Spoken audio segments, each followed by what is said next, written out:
Hello বন্ধুরা, it's কিচেনে সবাইকে স্বাগত।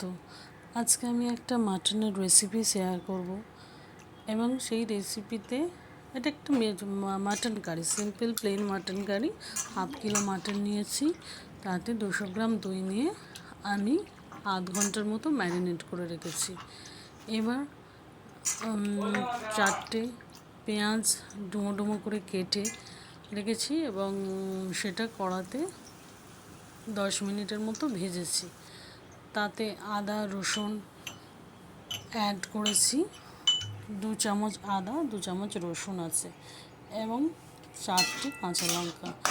এটা 10 থেকে 15 মিনিটের মতো আমি কষেছি। তারপর 2টো দালচিনি, 2টো লবঙ্গ, 2টো গোলমরিচ একটু থেঁতো করে সেগুলো কড়াতে দিয়ে কিছুক্ষণ কষেছি। তারপর নুন, ধনে, লঙ্কার গুঁড়ো দিয়েও কিছুক্ষণ কষেছি। এইভাবে আমি মাটনটা